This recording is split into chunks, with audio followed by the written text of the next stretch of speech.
예수님의 십자가 사건을 기억하면서 주님의 고난을 생각하는 사순절 기간 첫 번째 주일 예배를 시작하도록 하겠습니다. 다 같이 조용한 기도 드리시겠습니다.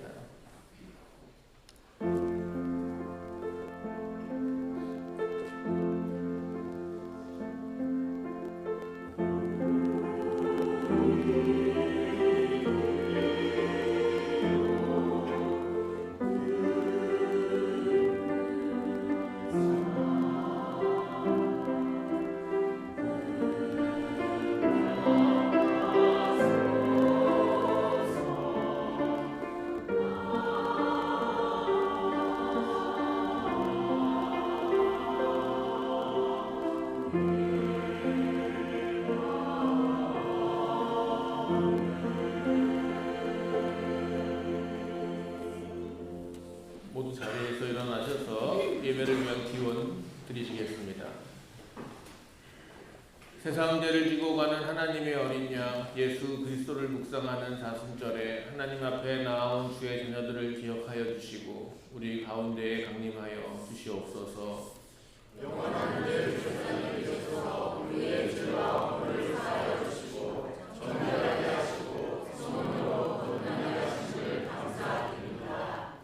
주의 보혈의 능력을 의지하며 우리도 십자가를 지고 주를 따르는 사순절 예배가 되게 도와주시옵소서.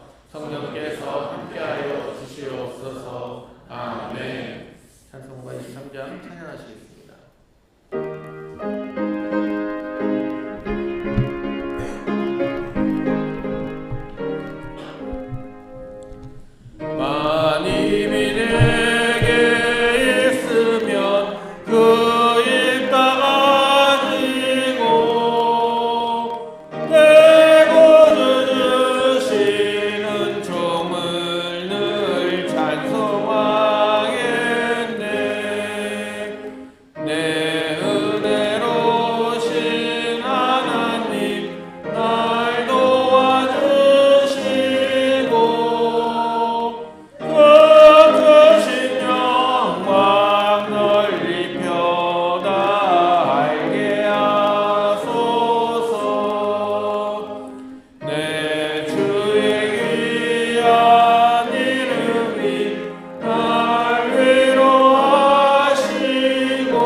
내 하나님이여 어찌 나를 버리셨나이까.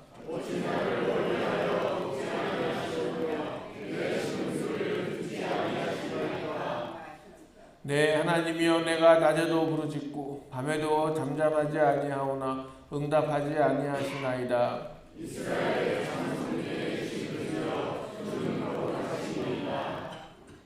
우리 조상들이 주께 의뢰하고 의뢰하였으므로 그들을 건지셨나이다.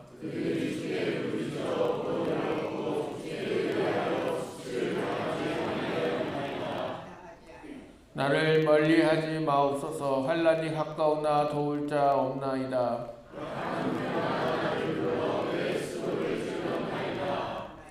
내가 내 모든 뼈를 셀 수 있나이다. 그들이 나를 주목하여 보고 내 겉옷을 나누며 속옷을 제비 뽑나이다.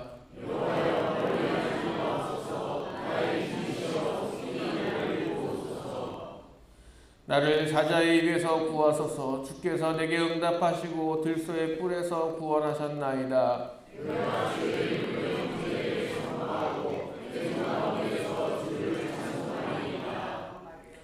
여호와를 두려워하는 너희여 그를 찬송할지어다. 너희 이스라엘 모든 자손이여 그를 경외할지어다.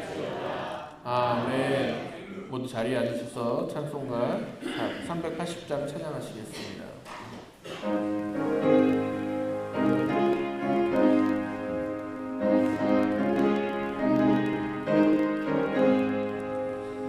나의 생명 되신 주 주님 앞에 나아갑니다. 주의 흘린 보혈로 정케하사 받아주소서. 날마다 주를 찬송하겠네. 주의 사랑 줄로서 나를 굳게 잡아매소서. 때론 세상 지날 때 나를 인도하여 주소서. 주를 믿고 나가면 나의 길을 잃지 않겠네. 날마다 주를 찬송하겠네. 주의 사랑 줄로서 나를 굳게 잡아매소서. 세상 살아갈 때에 주를 더욱 사랑합니다. 밝고 빛난 천국에 영원 들어가겠네. 날마다 주를 찬송하겠네. 주의 사랑 줄로서 나를 굳게 잡아매소서.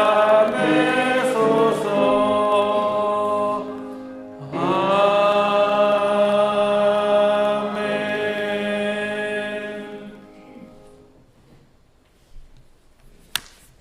다 같이 기도하시겠습니다. 사랑과 은혜가 풍성하신 하나님, 설 명절도 저희와 함께 하시고 건강하게 주님의 복된 성전에 모여 예배와 찬양 드리게 하시니 참 감사합니다. 이 시간 지난 저희와 홍수를 돌아보고 회개하게 하시고 주님의 말씀으로 거듭나고 주님 뜻대로 살아 늘 감사가 넘치는 삶이 되도록 도와주시옵소서. 특히 교육자들에게 늘 건강의 축복을 주시므로 성령이 넘치는 말씀을 통해 저희의 믿음이 풍성해지고 하루하루 삶의 양식으로 부족함이 없도록 도와주시옵소서. 올 한해 한강교회는 하나님이 예비하신 은혜로 교회 이전의 새 비전을 갖게 되었습니다. 모두가 한마음으로 협력하고 각자 맡은 바 역할을 잘 감당함으로써 하나님 보시기에 좋고 복음의 소명을 다하는 은혜롭고 귀한 신앙 공동체를 세울 수 있도록 지혜와 능력을 주시옵소서. 또한 모든 성도가 새해 세워진 예상과 받은 직분을 위해 최선을 다하고 기도하는 신실한 믿음을 허락하시고 재능과 재물의 축복도 도와줘 주시옵소서. 아직도 세상은 전쟁과 기아로 많은 사람들이 고통받고 죽어가고 있습니다. 새해는 예수님의 가르침이 온 세상의 역사로 서로 사랑하고 용서하고 존중하는 아름답고 살만한 세상이 되도록 은혜 내려 주시옵소서. 기쁨과 소망이 넘치는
찬양 감사합니다.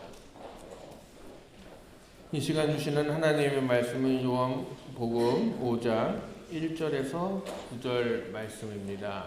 요한복음 5장 1절에서 9절 말씀, 우리 다 같이 한 목소리로 말씀을 봉독하겠습니다. 그 뒤에 유대 사람의 명절이 되어서 예수께서 예루살렘으로 올라가셨다. 예루살렘에 있는 양의 문 곁에 히브리 말로 베드자다라는 못이 있는데 거기에는 주랑이 5 있었다. 이 주랑 안에는 많은 환자들, 곧 눈먼 사람들과 다리 저는 사람들과 중풍병자들이 누워 있었다. 그들은 물이 움직이기를 기다리고 있었다. 주님의 천사가 때때로 못에 내려와 물을 휘저어 놓는데 물이 움직인 뒤에 맨 먼저 들어가는 사람은 무슨 병에 걸렸든지 나았기 때문이다. 거기에는 38해가 된 병자한 사람이 있었다. 예수께서 누워있는 이 사람을 보시고 또 이미 오랜 세월을 그렇게 보내고 있는 것을 아시고는 물으셨다. 낫고 싶으냐? 그 병자가 대답하였다. 주님, 물이 움직일 때에 나를 들어서 못에다가 넣어주는 사람이 없습니다. 내가 가는 동안에 남들이 나보다 먼저 못에 들어갑니다. 예수께서 그에게 말씀하셨다. 일어나서 내 자리를 걷어가지고 걸어가거라. 그 사람은 곧 나아서 자리를 걷어가지고 걸어갔다. 그날은 안식일이었다. 아멘. 이는 살아계신 하나님의 말씀입니다. 하나님의 말씀은 생명의 말씀이요 날마다 구원의 능력이 되고 치유와 소망과 기쁨이 됩니다. 아멘. 네, 오늘 장재원 목사님께서 내가 낫고 싶으냐라는 제목으로 말씀 전해주실 때 큰 은혜 받는 시간 되시기를 바랍니다.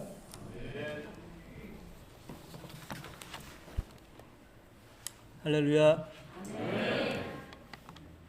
장재원 목사입니다. 한 주간 평안하셨습니까? 오늘은 이제 사순절 첫 번째 주일입니다. 우리를 위해 이 땅에 오시고 또 우리를 위해 십자가의 길을 가신 주님을 우리가 깊이 묵상하는 이 절기에 함께 말씀을 나눌 수 있도록 힘을 주신 하나님께 감사드립니다. 또 설교할 수 있도록 배려해 주신 우리 한강교회에도 또 감사드립니다. 오늘 본문 말씀을 통하여 우리를 찾아오신 예수님이 어떤 분이신지 우리가 깨닫게 되고 또 이 절기를 보내며 우리의 신앙을 점검하는 가운데 주님 가신 길을 우리도 걸어가고자 하는 그런 결단의 시간도 갖게 되는 은혜의 말씀 시간이 되기를 기도합니다. 오늘 본문 1절 말씀인데요. 그 뒤에 유대 사람의 명절이 되어서 예수께서 예루살렘으로 올라가셨다. 우리가 지난주에 설 명절을 맞아 가족들과 함께하기 위해서 모였던 것처럼 이스라엘 백성들은 명절 또는 절기가 되면 항상 이 모두 성전이 있는 예루살렘으로 모이곤 하였습니다.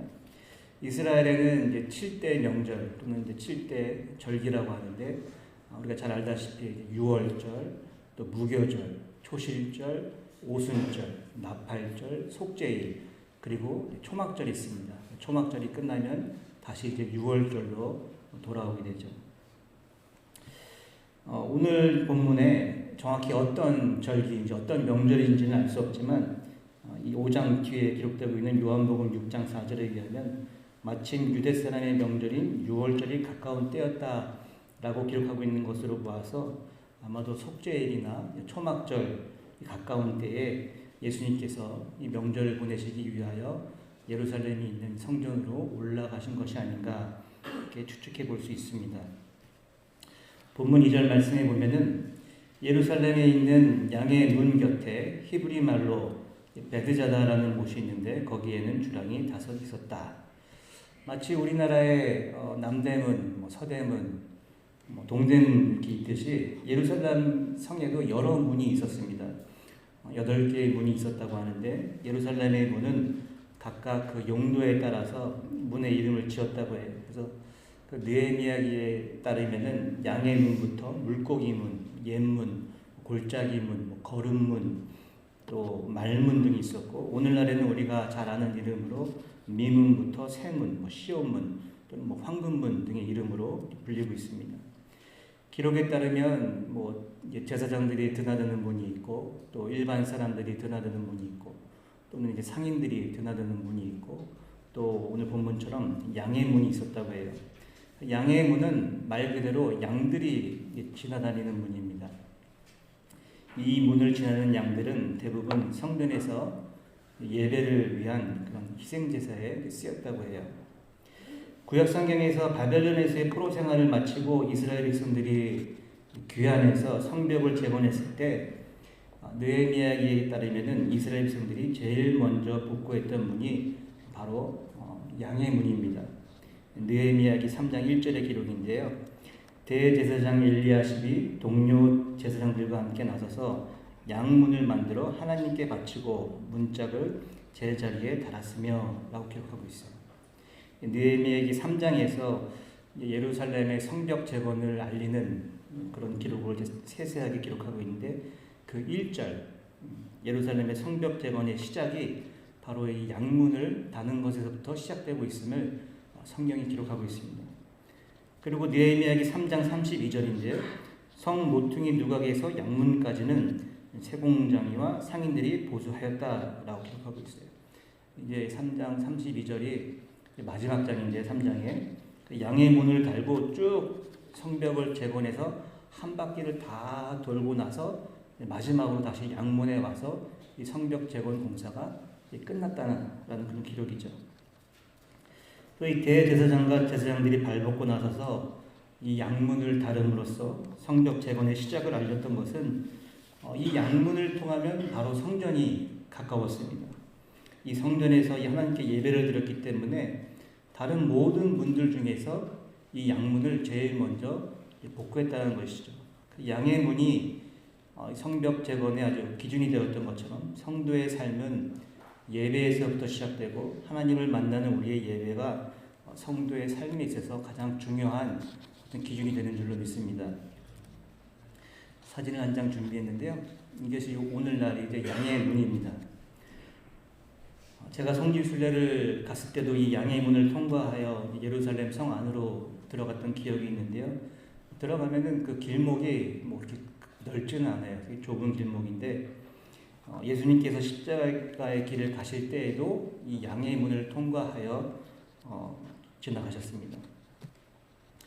요한복음에는 예수님이 스스로 본인이 어떤 분이신지, 내가 누구인지를 스스로 선언하는 7가지의 선언의 말씀이 있죠. 예수님께서 첫 번째 말씀하시기로 나는 생명의 빵이다. 두 번째는 나는 세상의 빛이다. 그리고 세 번째는 나는 양의 문이다. 나는 선한 목자이다. 나는 부활이요 생명이다. 나는 길이요 진리요 생명이다. 그리고 마지막으로 나는 참 포도나무이다. 7가지의 자기 선언의 말씀을 예수님께서 주셨죠.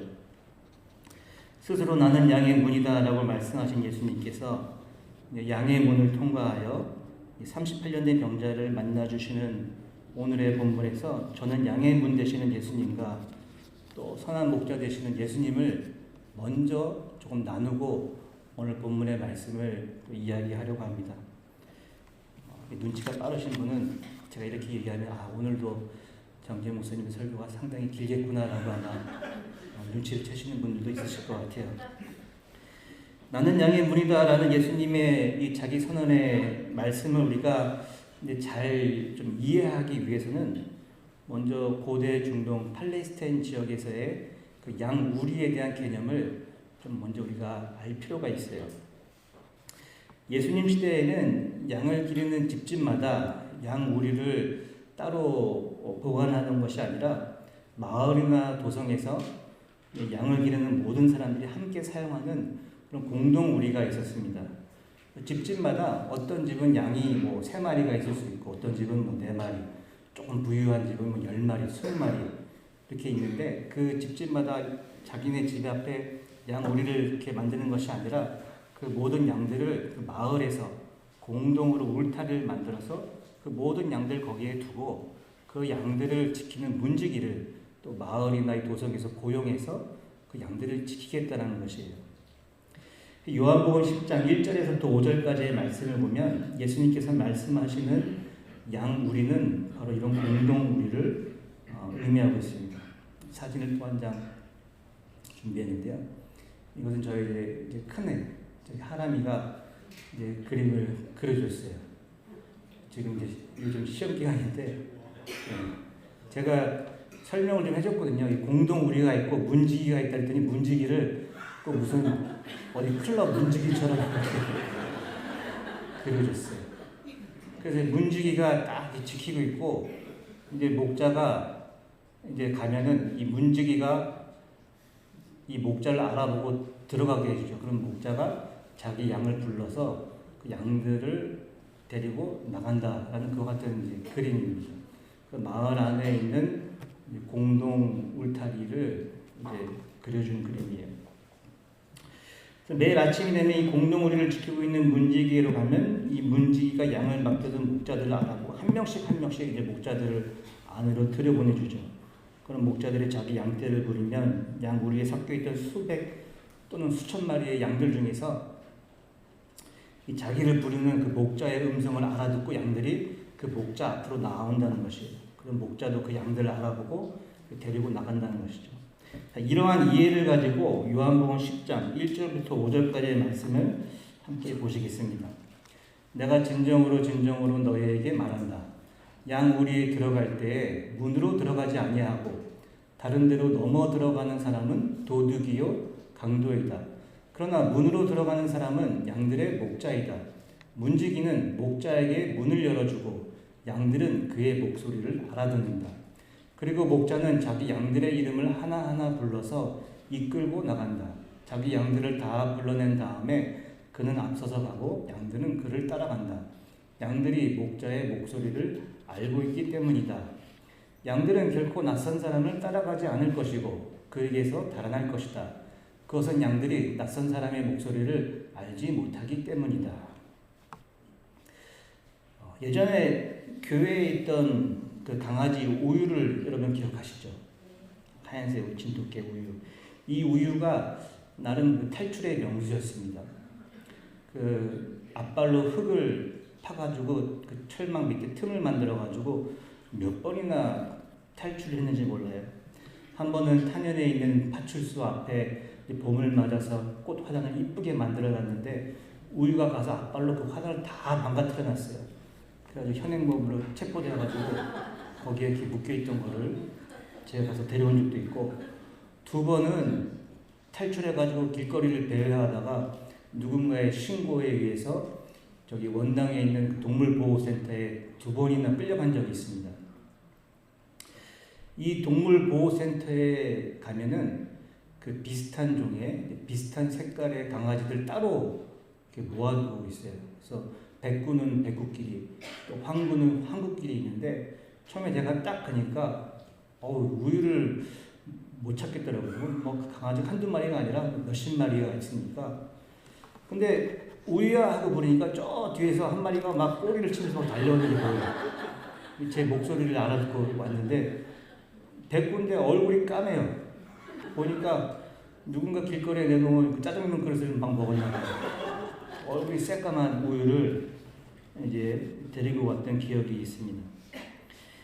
이처럼 목자는 그 양의 울음소리를 알고 또 양의 걷는 걸음, 양의 모습만 봐도 그 양을 알기에 그 양의 이름을 불러서 한 마리 한 마리 데리고 나간다는 것이고, 양들은 그 목자의 목소리를 알기에 그 목자를 따라 나선다는 것이죠.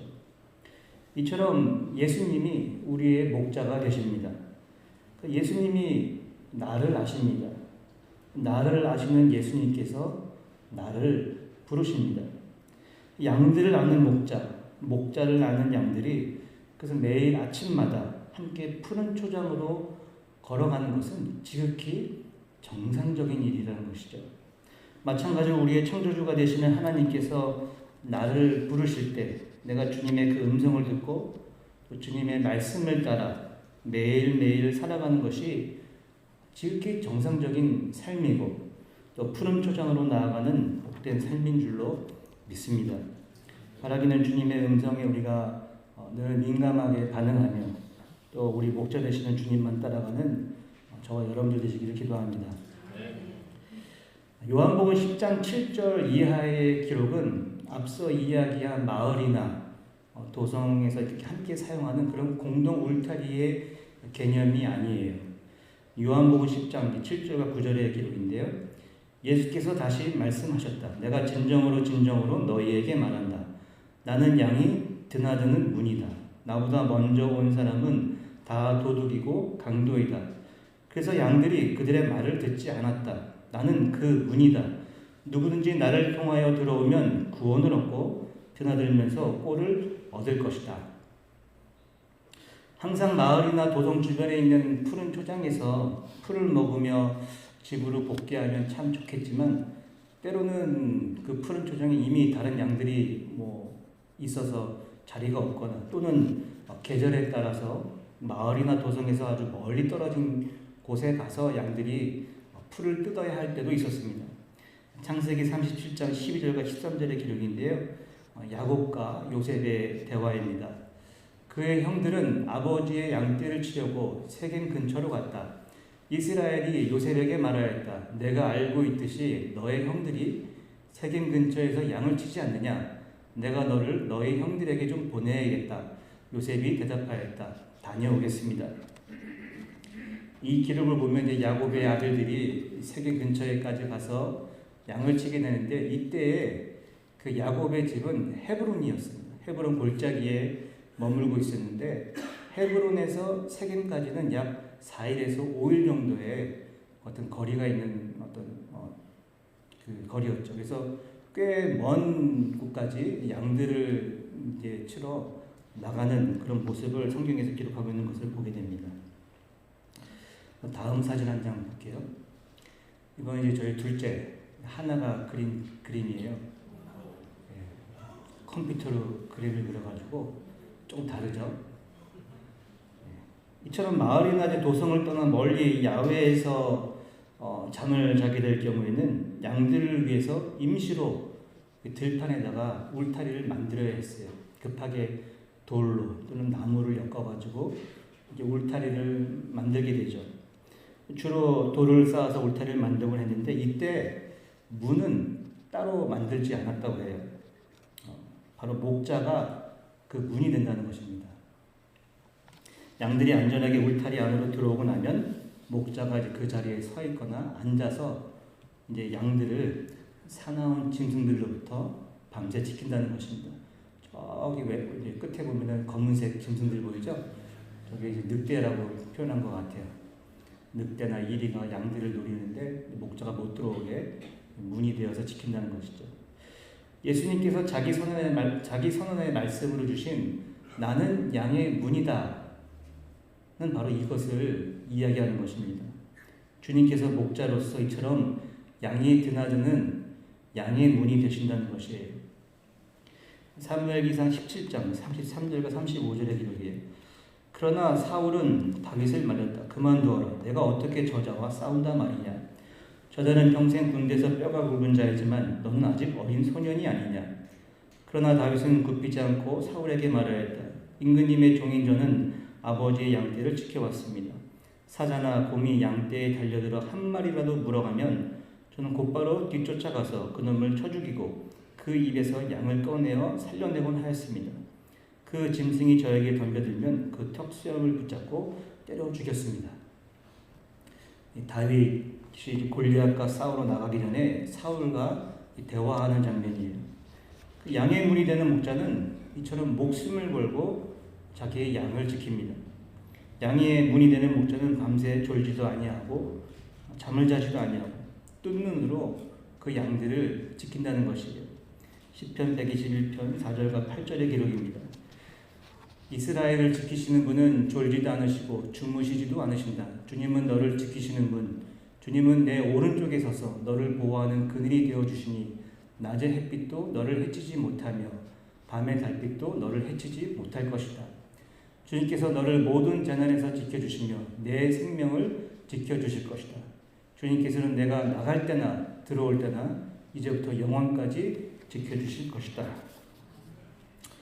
사랑하는 성도 여러분, 양들이 그 목자의 음성을 따라서 안전한 푸른 초장에서 풀을 뜯을 때도 있지만 때로는 안전한 마을과 그 도성을 벗어나서 위험이 있을 수 있는 저 멀리 나갈 수밖에 없는 것처럼 우리의 인생도 그러합니다.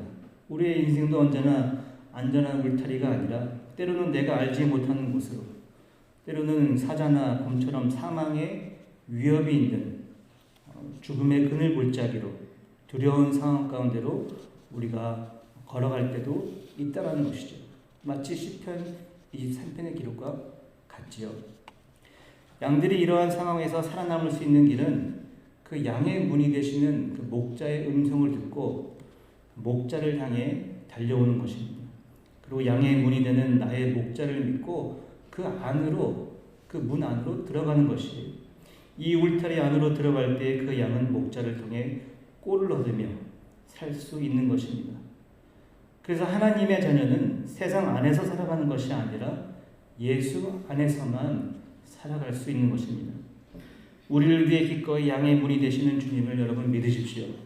주님께서 우리에게 베푸실 은혜를 기대하며 주님의 품 안으로 들어오십시오. 그래서 양의 문 되시는 주님을 통해 구원의 기쁨을 누리는 어떤 사순절 절기가 되기를 기도합니다. 요한복음 10장 11절의 기록에 보면은 예수님의 네 번째 선언의 말씀이시죠.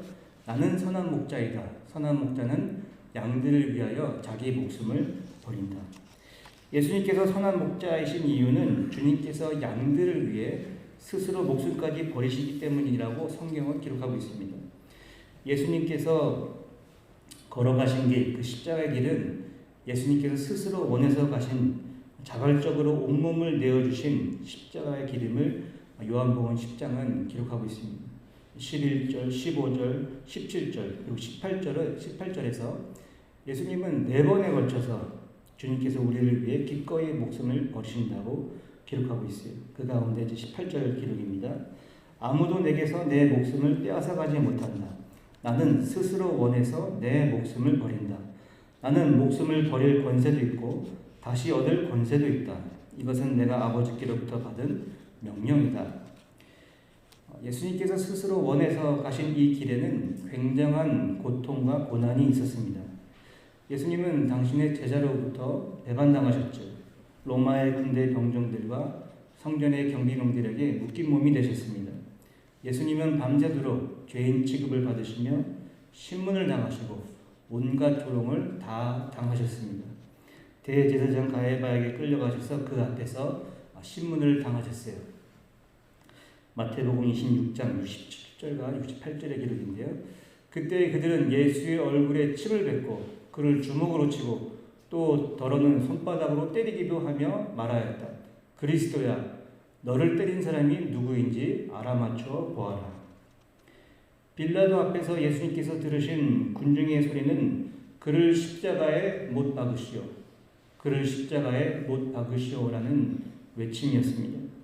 이러한 조롱과 주님께서 십자가에 달리신 그 육신의 고통을 우리가 어떻게 말로 표현할 수 없지만 시편 22편에 기록된 말씀을 통해 주님의 그 육신의 고통을 조금이라도 경험할 수 있습니다. 시편 22편 14절과 18절 말씀이에요.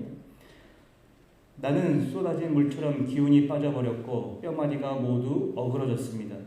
나의 마음이 촛물처럼 녹아내려 절망에 빠졌습니다. 나의 입은 옹기처럼 말라버렸고 나의 혀는 입천장에 붙어 있으니 주님께서 나를 완전히 매장되도록 내버려 두셨기 때문입니다. 개들이 나를 둘러싸고 악한 일을 저지르는 무리가 나를 에워싸고 내 손과 발을 묶었습니다.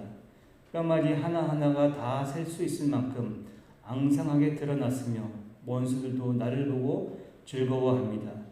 나의 겉옷을 원수들이 나누어 가지고 나의 속옷도 제비를 뽑아서 나누어 가집니다.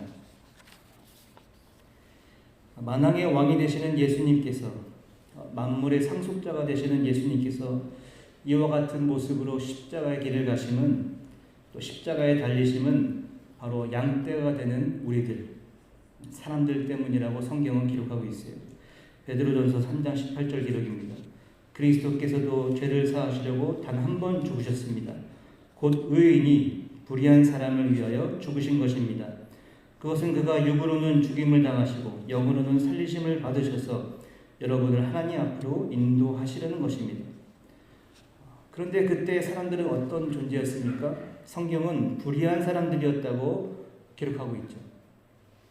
로마서 1장 29절과 31절 말씀입니다. 사람들은 온갖 불의와 악행과 탐욕과 악의로 가득 차 있으며 시기와 살이와 분쟁과 사기와 저기로 가득 차 있으며 수군거리는 자요, 중상하는 자요, 하나님을 미워하는 자요, 불순한 자요, 오만한 자요, 자랑하는 자요, 악을 꾸미는 모략꾼이요, 부모를 거역하는 자요, 우매한 자요, 신의가 없는 자요, 부정한 자요, 무자비한 자입니다.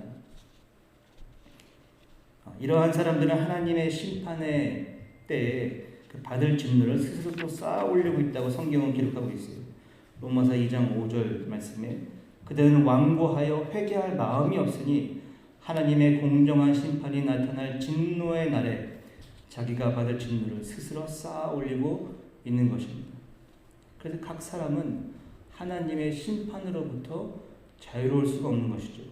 우리 모두는 하나님의 진노하심에 따라 심판을 받을 수밖에 없는 그와 같은 존재들이라는 것입니다. 그런데 놀랍게도 로마서 5장 9절 말씀이에요. 그러므로 지금 우리가 그리스도의 피로 의롭게 되었으니 그리스도로 말미암아 하나님의 진노에서 구원을 얻으리라는 것은 더욱 확실합니다. 내가 받을 수밖에 없는 하나님의 그 진노를 예수 그리스도께서 십자가 위에서 나를 위하여, 우리를 위하여 다 받으셨다는 것이죠. 내가 걸어갔어야 할 그 길, 내가 짊어졌어야 할 그 십자가를 내가 아직 죄인 되었을 때 내가 그 불의한 사람이었을 때 나를 위하여 예수님께서 대신 십자가를 지시고 양의 문을 통과하여 골고다 언덕을 걸으셨다는 것이에요. 나의 부족함을 아시는 예수님, 나의 한계를 아시는 예수님, 나의 죄악된 마음을 아시는 예수님, 교만하고 믿음 없이 늘 의심이 많고 말씀 앞에 불순종하는, 그래서 벌레만도 못한 나를 위하여 예수님은 스스로 원해서 나를 위해 목숨을 버리셨다는 것입니다. 목숨을 버리심으로 나의 죄를 깨끗하게 하시고 나의 삶을 풍성한 삶으로 인도하여 주셨습니다. 그것은 예수님께서 선한 목자가 되시기 때문입니다. 이처럼 양의 문이 되시고 선한 목자가 되시는 예수님께서 38년 된 병자를 만나시기 위하여 이제 양의 문을 지나서 걸어가고 계신 것입니다. 사진 한 장이 또 있는데요. 이 베드자들 연못입니다. 양의 문을 지나면 이제 아까 말씀드렸다시피 생각보다 좁은 길이 나타나는데 그 오른쪽으로 가면은 베데스다, 표준 세변용어로는 베드자드라는 이 못이 나타납니다. 이 베드자다라는 말은 우리가 잘 아는 어원 벳이라는 그 어원이 쓰이는데, 우리가 벳엘 그러면 무슨 뜻이죠? 엘이 하나님이라는 뜻이고 벳은 집이라는 뜻이죠. 그래서 베델 그러면 하나님의 집. 그러면 여러분 베들레헴은 뭡니까? 레헴은 이제 빵 또는 고기를 뜻하는데 베들레헴 그러면 빵집, 네, 빵집, 네, 고깃집, 빵집 이런 의미죠. 오늘 본문에 기록되고 있는 이 베데스다라고도 하고 이 베드자드라고 하는 연못도 똑같은 이 벳이 쓰이고 있는 것이에요. 근데 이 벳 뒤에 쓰이고 있는 단어는 우리가 잘 아는 단어예요. 바로 헤세드입니다. 원래는 벳 헤세드, 이것이 이제 베데스다, 베드자다라고 하는데, 여러분 헤세드라는 단어 기억나시나요? 네. 자비 또는 사랑, 은혜, 한결같은 하나님의 사랑, 변함없는 하나님의 은혜, 그런 뜻이죠. 그래서 벳 헤세드, 베드자드, 이게 무슨 뜻일까요? 그러면 자비의 집, 사랑의 집, 은혜의 집, 한결같은 사랑이 넘치는 그 같은 집, 그런 뜻의 이름이 바로 이 베드자드 연못이라는 것이에요. 자, 오늘 본문 3절입니다. 이 주람 안에는 많은 환자들, 곧 눈먼 사람들과 다리 저는 사람들과 중풍병자들이 누워 있었다. 그들은 물이 움직이기를 기다리고 있었다. 이곳에 이처럼 많은 병자들이 있었던 이유는 4절에 기록되고 있는데요. 주님의 천사가 때때로 못에 내려와 물을 휘저어 놓는데 물이 움직인 뒤에 맨 먼저 들어가는 사람은 무슨 병에 걸렸든지 나았기 때문이다. 사실 어떤 전설처럼 내려오는 이야기 때문인데, 이 이야기를 믿고 무슨 병에 걸렸든지 다 나을 수 있을 것이라는 소망을 가지고 이 사람들이 마지막 희망을 가지고 이곳에 모여들었다라는 것이죠. 흥미로운 것은 여기에 모인 사람들, 이 사람들은 모두 홀로 거동하기에 불편한 사람들이라는 것이에요. 아까 3절에서 누가 모여 있었다고 그랬죠? 눈먼 사람들, 다리가 불편한 사람들, 또 중풍병자들. 여러분 한번 생각해 보세요. 물이 움직이기를 기다렸다가 들어가야 되는데 눈먼 사람이 물이 움직인 것을 볼 수 있습니까? 없죠. 다리가 불편한 사람이 어떻게 잘 걸어갈 수가 있겠어요? 중풍병자는 누가 도와주지 않으면 일어서지도 못합니다. 이런 사람들이 물이 움직이기를 기다리고 있었다는 것이 참 아이러니하죠. 그것도 제일 먼저 들어가야 하니까. 이 베드자드 못이 정확히 언제 움직이는지 성경 기록하고 있지 않죠. 매월 1일이라든지 매달 보름이라든지 매일 정오라든지, 그냥 때때로 주님의 천사가 물을 휘저어 놓는 것이 1년에 한 번인지 10년에 한 번인지 알 수 없는 것이죠. 어쩌면 전설처럼 내려오는 이러한 이야기는 아무런 희망도 없이 살아가는 사람들의 그 입에서 전해져 내려오는, 그래서 마지막으로 그냥 아주 작은 희망이라도 작은 위로라도 받기 위해서 사람들이 지어낸 그런 이야기일 수도 있다는 것이죠. 병자들은 희망을 가지고 이곳에 모여 있지만 사실 이곳에는 희망이 없습니다. 오히려 수많은 사람들이 이곳에서 생을 마감하였을 것이에요. 병이 치유되어 나가는 것이 아니라 38년 된 병자처럼 오랜 시간 머물러 있지만 치유받지 못하는 곳, 죽어서야 나가는 곳, 그것이 아마도 이 베드자들의 연못이었을 것입니다. 유대인의 절기와 명절은 과거에 하나님께서 행하신 놀라운 은혜와 또 앞으로 약속하신 그 은혜의 땅에 들어가게 될 때 행하실 하나님의 인도하심과 보호하심과 하나님의 구원하심을 믿음으로 예배드리는 그 같은 절기, 명절이었죠. 그 대부분의 사람들은 지금 성전으로 올라가 하나님께 집중하고 또 하나님을 바라보고 있었습니다. 그러나 이 중요한 시기에 베드자들 연못에 모여있던 사람들은 하나님이 아닌 물에 집중하며 소망을 품고 있었다는 것이죠. 세상 속에서 이제는 고칠 수 없다라는 그런 질병을 가지고 세상 속에서 이제는 회복될 수 없다라는 그 같은 몸을 가지고 세상 속에서 사람들이 당신은 이제는 예전과 같은 삶을 살 수 없다라는 그 같은 소리를 들으며 어떻게든 살고자 나아온 것은 하나님이 계신 성전이 아니라 이 베드자들이라는 연못이었다는 것입니다. 결국 베드자들에 모인 사람들은 세상 속에서 이루어질 수 없는 헛된 기적을 바라고 나아온 것입니다. 자비의 집, 은혜의 집, 사랑의 집이라는 의미를 가진 장소이지만 자비도, 은혜도, 사랑도 없는 곳에서 물만 바라보는 인생들이 그토록 많았다라는 것이에요. 그 가운데는 38년 동안 병자의 몸으로 전설로 내려오는 이 기적의 사건이 자신에게 이루어지기를 간절하게 바라며 물만을 주시하는 한 사람이 있었죠. 예수님이 이 사람을 보시고 그에게 말씀하십니다. 낫고 싶으냐? 예수님의 질문 앞에 본문 7절에서 병자가 대답합니다. 그 병자가 대답하였다.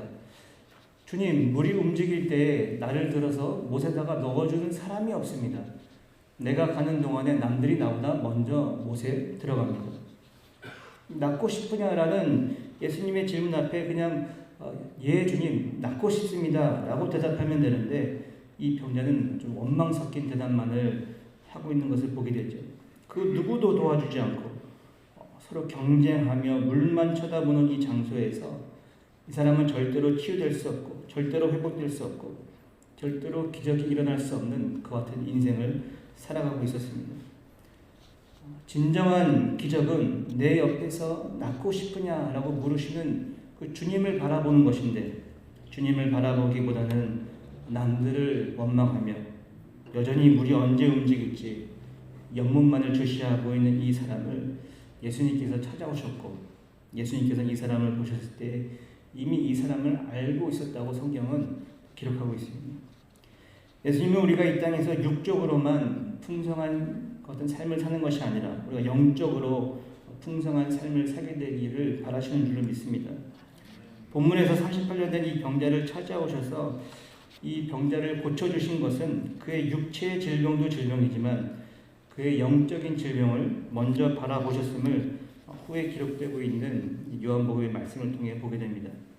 요한복음 5장 14절의 기록인데요. 그 뒤에 예수께서 성전에서 그 사람을 만나서 말씀하셨다. 보아라, 내가 말끔히 나았다. 다시는 죄를 짓지 말아라. 그리하여 더 나쁜 일이 너에게 생기지 않도록 하여라. 예수님께서 이 사람을 다시 만난 곳은 다른 곳이 아닌 성전이라고 성경은 기록하고 있습니다. 다시는 죄를 짓지 말라고 말씀하시며 그가 지니고 있던 그 죄의 문제를 해결하신 예수님을 우리가 또 보게 됩니다. 예수님께서 이 사람을 보시고 아셨듯이 주님은 저와 여러분을 아십니다. 우리의 현재 상황과 우리가 눈물로 드리는 기도 제목을 다 알고 계십니다. 우리의 모든 필요를 아십니다. 우리의 부족함과 우리의 한계들도 우리 주님이 다 알고 계십니다. 저는 이 베드자드 연못을 묵상하면서 문득 제가 2주마다 가는 병원의 그 항암 주사실이 생각났습니다. 매일 얼마나 많은 사람들이 이 항암 주사실을 찾는지 몰라요. 적어도 한 120, 30명은 한꺼번에 동시에 받을 수 있는 것 같은 큰 규모의 병동인데 이 병자가 너무 많아서 3시간에서 4시간 동안 기다려야 할 때가 많습니다. 보통 이제 한 병실에 8명 정도 들어가는데 다양한 나이대에 다양한 암 환자가 들어옵니다. 대장암, 폐암, 위암, 혈액암, 남녀 구분 없이 순서대로 병실을 배정받아 주사를 맞기 시작하지요. 이처럼 다양하고 각자 사연이 있는 암 환자들 중에서 몇 명이나 완치 판정을 받고 이곳을 떠나게 될까? 이런 생각을 하며 항암 약물이 이제 한 방울 한 방울 제 몸속으로 들어가는 것을 응시하며 기다립니다. 마치 유대교의 명절이지만 명절의 분위기를 느끼지 못했던 이 베드자드 연못의 병자들처럼 항암 주사실의 병자들도 명절의 분위기를 느끼기보단 그저 어떻게든 살아보고자 항암 약물을 힘들게 투여받고 있음을 함께 경험하게 됩니다.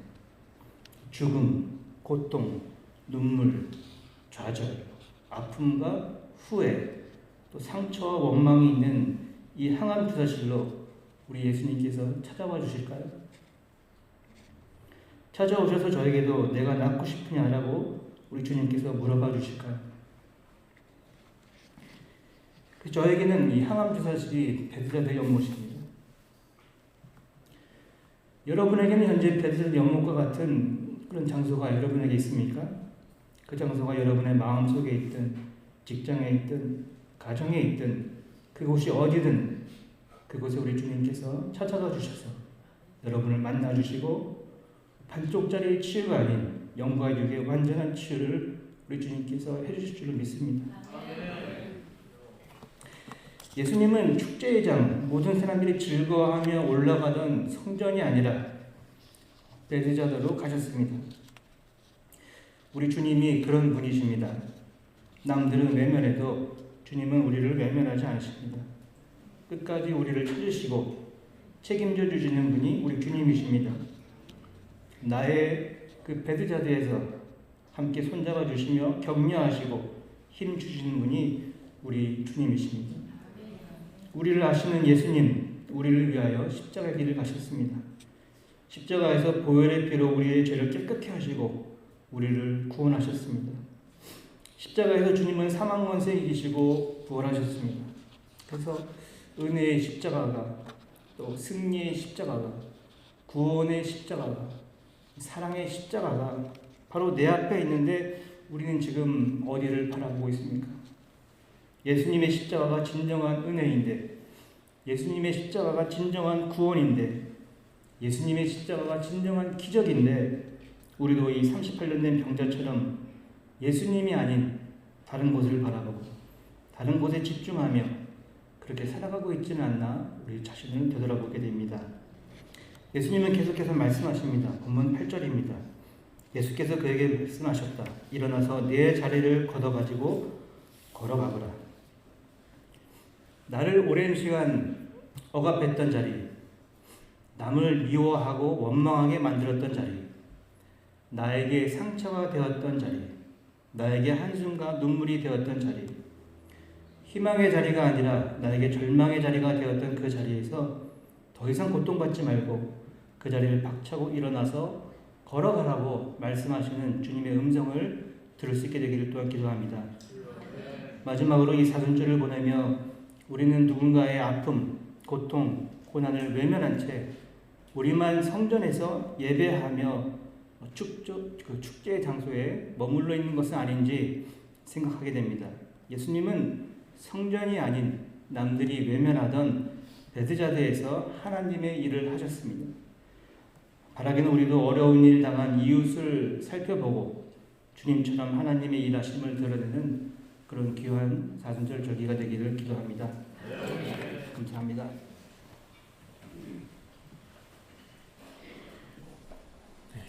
우리 복음성과 은혜 찬양하시면서 준비하신 예물 하나님께 봉헌하도록 하겠습니다.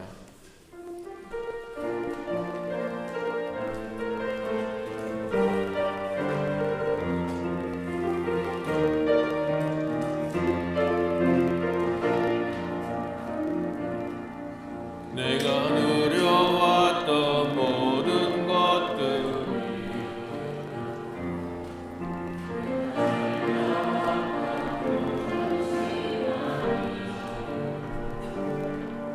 내가 걸어왔던 모든 순간이 당연한 건 아니라 은혜였어. 아침 해가 뜨고 저녁에 노을 고백꽃 향기와 가을의 열매 변하는 계절의 모든 순간이 당연한 건 아니라 은혜였어. 모든 것이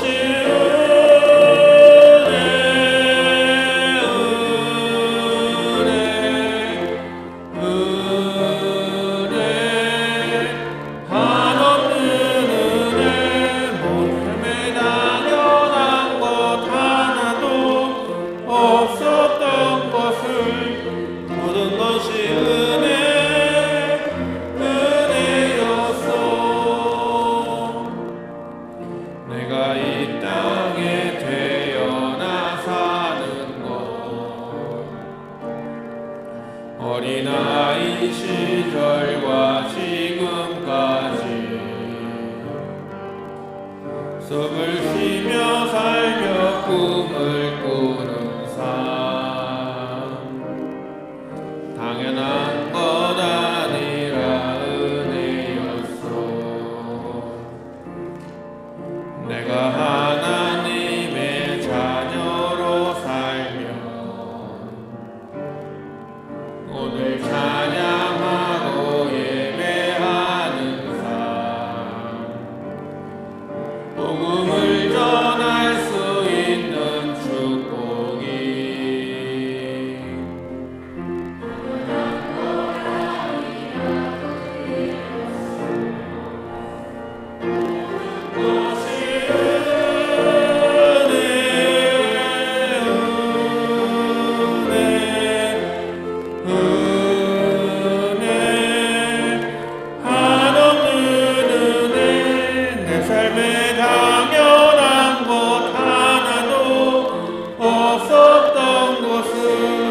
모든 것이 은혜였어.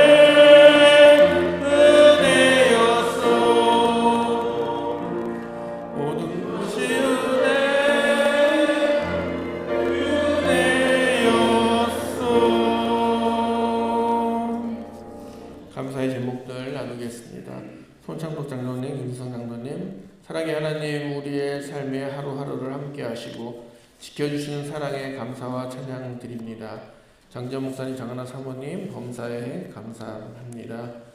박민규 청년, 하나님 은혜에 감사합니다. 이용옥 권사님, 범사에 감사합니다. 범사에 감사드리옵니다. 딸 가족이 구원받게 하옵소서. 유충렬 장로님, 집사님, 범사에 감사의 의미를 드리셨습니다. 무명으로 드리셨고요. 박병희 권사님, 권영미 권사님, 민규를 향한 하나님의 깊은 사랑에 감사드립니다. 범사에 감사해서 김영수 권사님, 최병민 권사님 건축 헌금 드리셨습니다. 저희 가정에서 범사에 감사하여서 건축 헌금으로 드렸습니다. 기도하시겠습니다. 하나님의 은혜가 넘치고 넘칩니다. 때로는 어렵고 힘든 상황 속에서도 또 전쟁과 같은 세상 속에서도 주님께서 찾아오셔서 손 내밀어 주시고 또 구원하게 하시고 또 치유해 주시는 하나님의 은혜에 감사드립니다.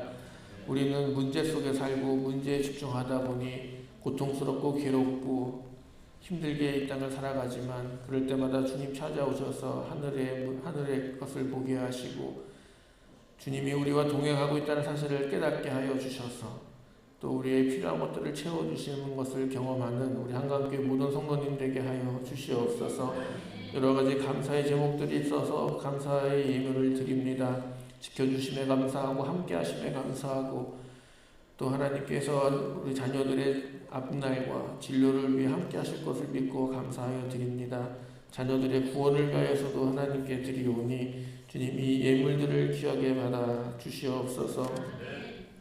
또한 범사에 감사해서 또 건축 예물을 드리는 손길도 있습니다. 하나님 기억하여 주시고 우리 교회가 다시 세워질 때 큰 도움되고 큰 역할을 할 수 있는 교회가 될 수 있도록 하나님 채워 주시옵소서. 하나님께 드리는 모든 예물 하나님 기억하여 주시고 채워주시고 하나님 함께하여 주셔서 주님께 드리는 이 예물들을 통하여 하나님 나라를 경험케 하게 하시고 하나님의 창조 질서를 회복시키는 일들을 위하여 사용되게 하여 주시옵소서. 예수님의 이름으로 기도합니다. 아멘.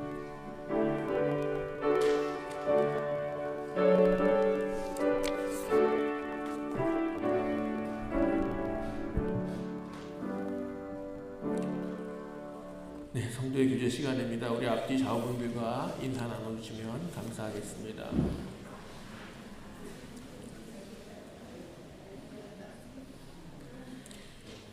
네, 우리 박민규 청년이 제대를 했습니다.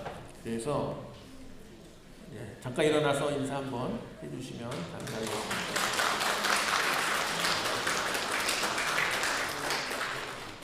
네, 저희가 이제 군대에서 우리 청년들 다 나왔다 그랬더니 종우가 들어간다고 합니다. 조종우 우리 청년 화요일인가 다시 화요일날 입대한다고 합니다. 잠깐 일어나서 인사해 주세요.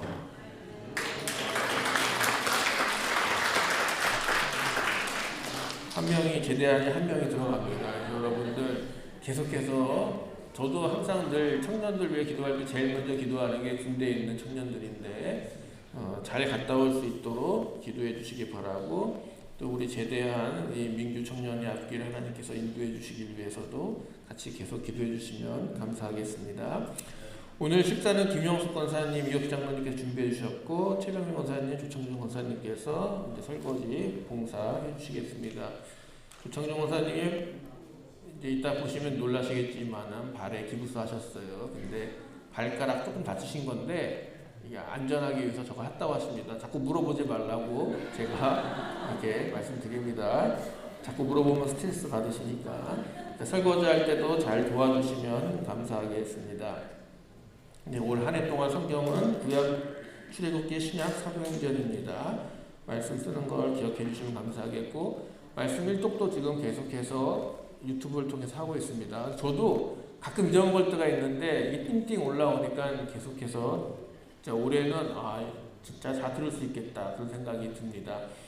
기억하셔서 성경 일독하고 성경 쓰기 계속 같이 잘 참여해 주시면 감사하겠습니다.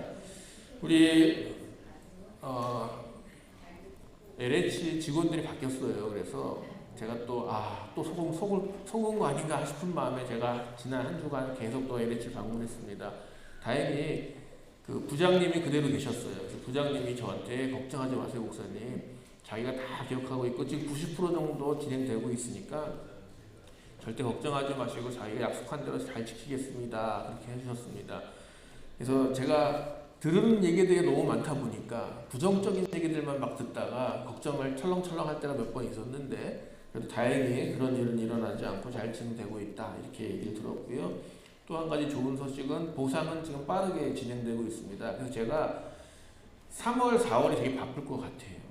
막 LH도 자주 들어가고 하면은 이렇게 보러 나오고 막 이런 일들이 많은데 그래서 이번 주부터 우리가 사순절 새벽 기도회는 진행이 되는데 화요 중보 기도랑 이제 목요 기도회는 제가 3, 4월에 좀 많이 바쁠 것 같아서 언제 계약을 할지는 아직 정하지 못하고 있습니다. 그래서 좀 지난 다음에 주중에 화요 모임 또 목요 기도회는 제가 좀 나중에 다시 알려드리도록 하겠고요. 새벽 기도회는 이번 주 월요일부터 사순절 새벽 기도회가 진행된다는 걸 기억해 주시면 감사하겠습니다. 보상은 빠르게 진행되고 있고요. 철거 진행은 느리게 되고 있대요. 그 얘기는 뭐냐면 우리 교회한테는 좋은 소식이죠. 빨리 보상을 받아서 현금은 들어올 텐데 나가는 기간은 늘어나고 있다는 것입니다. 저 안에 요양원이 있고 운전면허 학원이 있고 또 우리가 자주 가는 유일 설렁탕 집이 끝까지 버티고 계셔서 철거가 늦어질 것 같습니다. 그분들 힘내라고 응원해야 될 것 같습니다. 그분들이 버텨주셔가지고 저희 교회는 계속해서 철거가 좀 느려질 것 같아서 걱정했습니다. 우리 보상받고 빨리 석 달 안에 나가야 되는데 그렇게 하기가 어려웠었는데 보상받고 내년 봄까지도 버틸 수 있지 않을까 그렇게 생각이 됩니다. 그래서 때로는 너무 미리 준비하는 것도 안 좋은 것 같아요. 저희가 걱정돼서 미리 준비하려고 하려고 했는데 그랬다가 손해볼 뻔했습니다. 그래서 잘 진행되고 있음을 감사드리고 또 그래도 혹시 모르기 때문에 늘 교회를 위해서 기도해 주시면 감사하겠습니다. 우리 한국성 권사님, 안명 권사님께서 결혼 기념일 감사해가지고 화분을 헌물하셨습니다. 네, 교회 영상 기록물을 계속 촬영 중에 있습니다. 우리 황찬양 목사님께서 지금 이제 권사님들 하고 계시는 걸로 알고 있는데 촬영 요청을 하면 몇 가지 질문과 함께 사진들을 준비해 오시면 좋습니다. 내 동영상에 내 얼굴도 나오지만 사진들 이런 것들을 젊었을 때 사진도 좋겠지요. 젊었을 때 사진들, 옛날 사진들도 같이 갖고 오셔서 이렇게 주시면 훨씬 더 풍요로운 동영상이 된다고 합니다. 그래서 촬영 오실 때 답변과 함께 또 촬영 사진 같은 것들도 또 우리 교회에서 관련된 사진을 갖고 오시면 더 좋겠지요. 그런 사진을 갖고 오시면 좋겠습니다. 우리 이게 연세가 조금 있으신 어르신들은 조금 날이 따뜻해진 다음에 촬영을 하려고 합니다. 그러니까 좀 더 기다려 주시고 때가 되면은 또 요청이 할 겁니다. 그때 가급적 빨리빨리 참여해 주시면 감사하도록 하겠습니다. 네, 우리 다 같이 일어나셔서 결단하시고 화상천형 부르신 후에 축도로 예배를 마치겠습니다.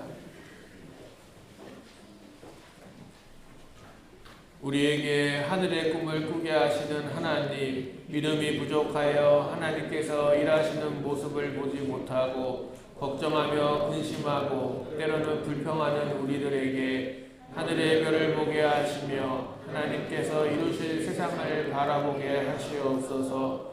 성령님 우리를 도와주셔서 전쟁과 기아, 질병과 기후 변화로 인한 재난, 편견과 거짓됨, 차별과 폭력의 혼란 속에서도 하나님의 나라를 이루게 하여 주시옵소서. 아멘.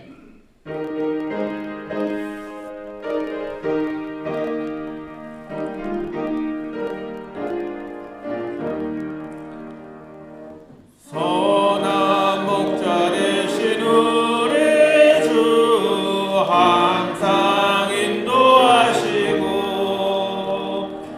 푸른 좋은 곳에서 우리 먹여주소서. 선한 목자 구세주여 항상 인도하소서. 선한 목자 구세주여 항상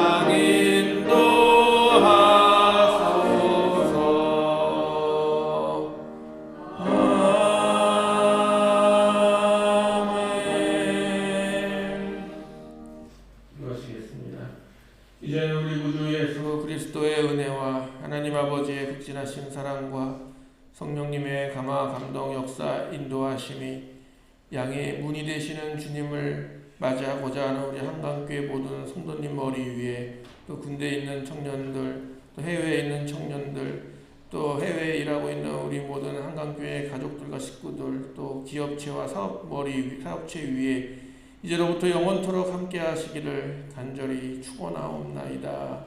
아멘.